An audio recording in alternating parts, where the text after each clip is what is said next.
Hello everyone.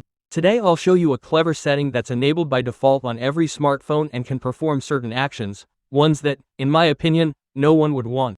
More specifically, it collects some data on your phone and sends it somewhere, all the while doing it anonymously. I'll show you this well-hidden feature now. Give this video a like, subscribe to the channel, and share with your friends. So, look, we're going to our standard settings.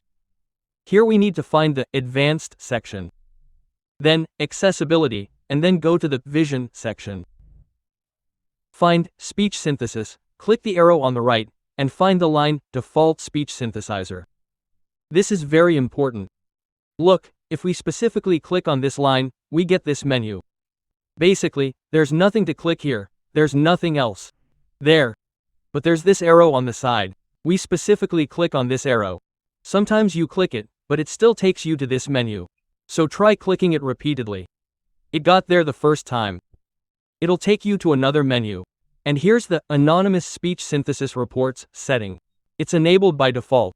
If you enable this feature, we'll be able to collect anonymous reports on your service usage. Basically, this program collects most of the information through voice commands, but also when entering text using a regular keyboard. I don't know about you, but I completely disable this feature. The examples here are small, so you understand. The main, detailed text explaining what it does is about 10 pages long. So, review these features and decide whether you need them. Give this video a like, subscribe to the channel, and share with your friends.